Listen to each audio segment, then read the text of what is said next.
Are you still excited by this? Because that means you didn't see the last movie. Opening text scroll continues to bore and delight everyone. More talk about the Senate. The next thing you know, this franchise is going to turn into The Manchurian Candidate, which is a great movie when it's not called Star Wars. The third paragraph of this crawl is about the exciting action of voting. Discount CGI Cloud City. There was no danger at all.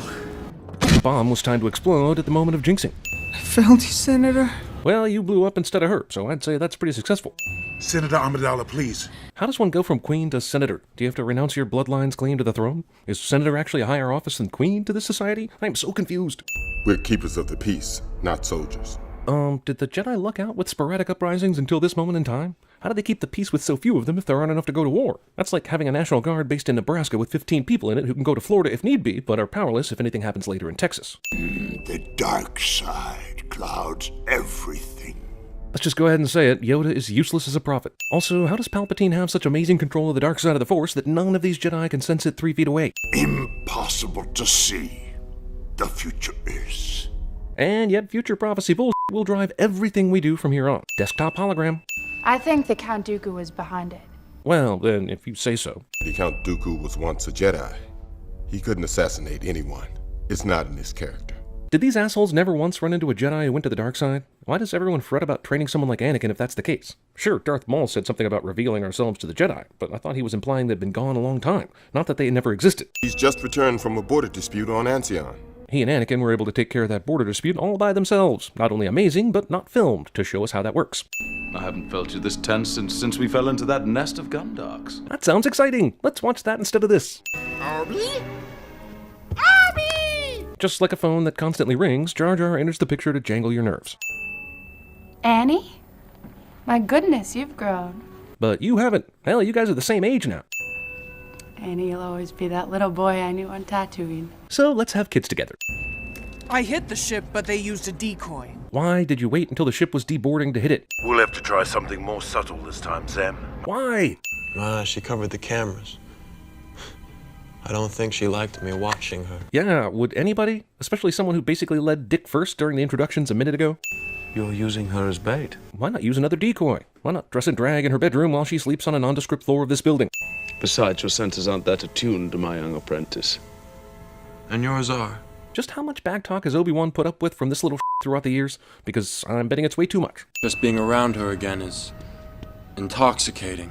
Good God, man. Anakin is already out of control. The guy needs to bang a hooker fast. You've made a commitment to the Jedi Order, a commitment not easily broken. And which doesn't allow for the power of boners. If they know the exact floor and exact room Padme is sleeping in, why didn't they just program this thing to fire missiles into the room? Yeah, the assassins felt like they needed to be more subtle, but do you think people wouldn't be able to figure out this was foul play? The Chancellor doesn't appear to be corrupt. Now here's something extremely weird.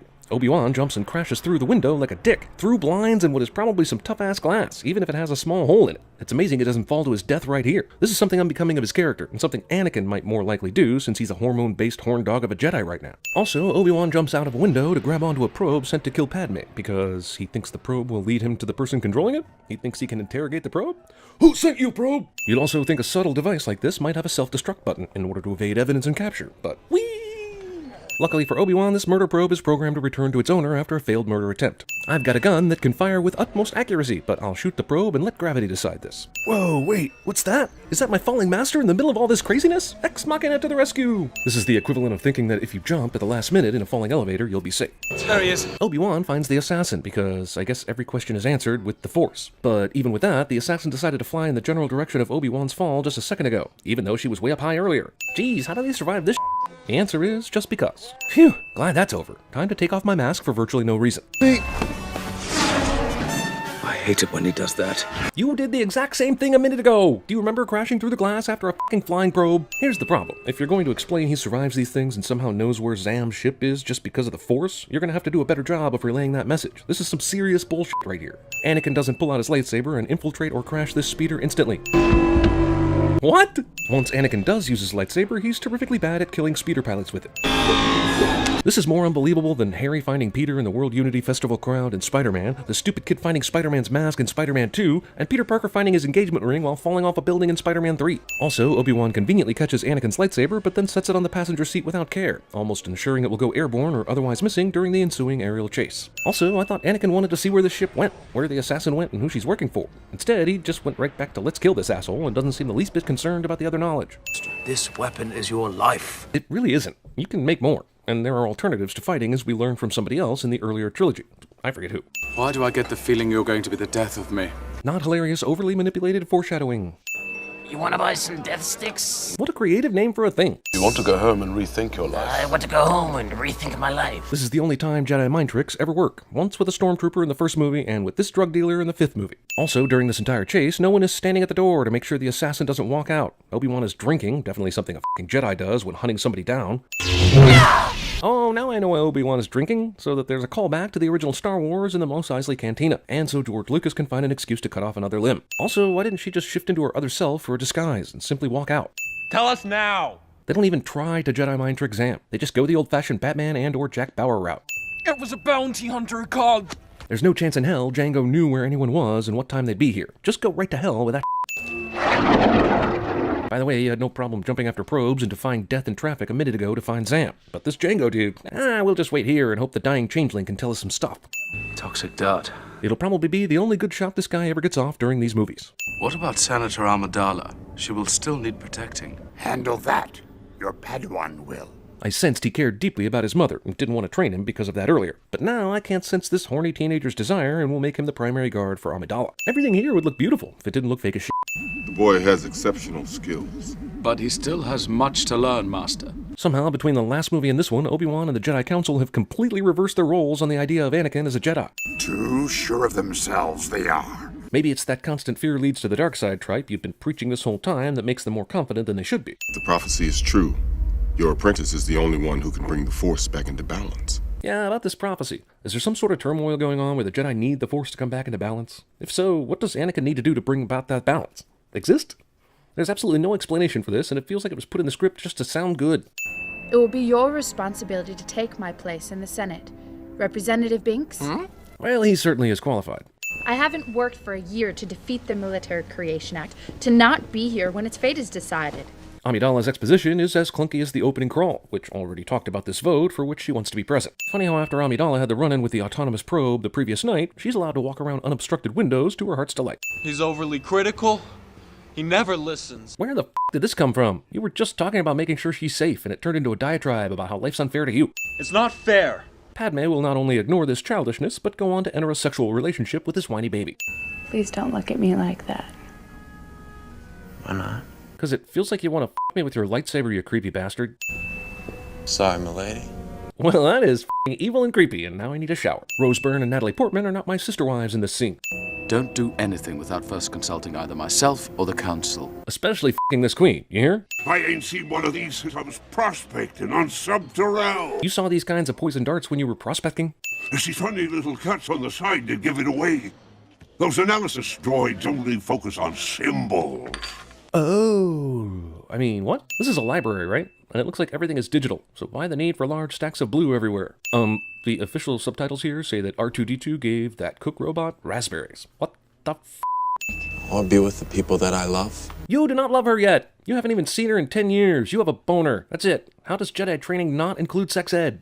Attachment is forbidden. So do all the Jedi just hope that all potential Jedi in the universe are created by that Shmi Skywalker method of midi-chlorian pregnancy? I'll tell you how this romance is made even more painful. It has to start with Amidala resisting Anakin for nearly the whole movie before they can start lying around in flowers and floaty ball practice. Because someone erased it from the archive memory. Oh, come on. So let me get this straight. Just on the off chance someone was looking for this planet for whatever reason, someone decided to erase it from the archives. And why would anyone be looking for this planet? Except when someone finds a rare poison dart that only the chef at a diner could recognize. Also, they removed the planet, but they didn't remove anything else that might help someone locate it? That gives you, like, the opposite effect of what you're trying to accomplish, right? You might as well put a neon sign there that said planet removed for incriminating purposes.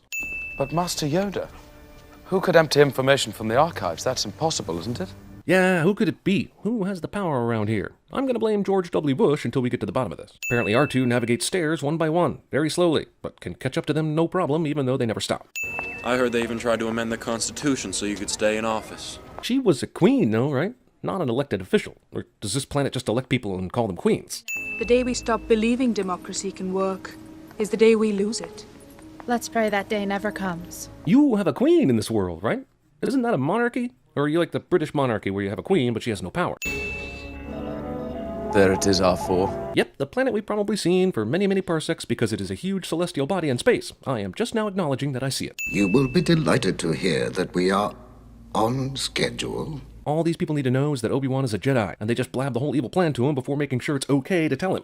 I don't like sand. It's coarse and rough and irritating, and it gets everywhere. Never a more eloquent word was spoken in order to woo a fine woman. Here everything is soft and smooth. This line works. Also, didn't you fools just get here? Rapid romance is f***ing rapid. We take great pride in our combat education and training programs. But we don't spend much time on aiming practice. An unaltered clone for himself. Curious, isn't it? Not if you're trying to come up with the origin story of Boba Fett, it isn't. Everything in the background of this shot is some bullshit people should be ashamed of. Movie unintentionally inspires Twilight. Do you get the sense they walked into this meadow and, like Back to the Future 2, ordered this background to show the scenery channel?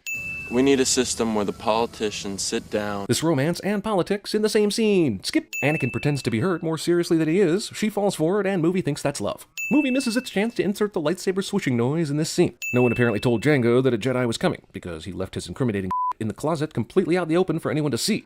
They'll do their job well. A whole army of Django Fetts, and somehow the bad guys are going to lose this thing. They're about to eat fruit with f***ing silverware. From the mom. And skip. I'm haunted by the kiss that you should never have given me. Ladies and gentlemen, the f***ing poetry of George Herbert Walker Lucas. You're starting to become a Jedi. I'm a senator.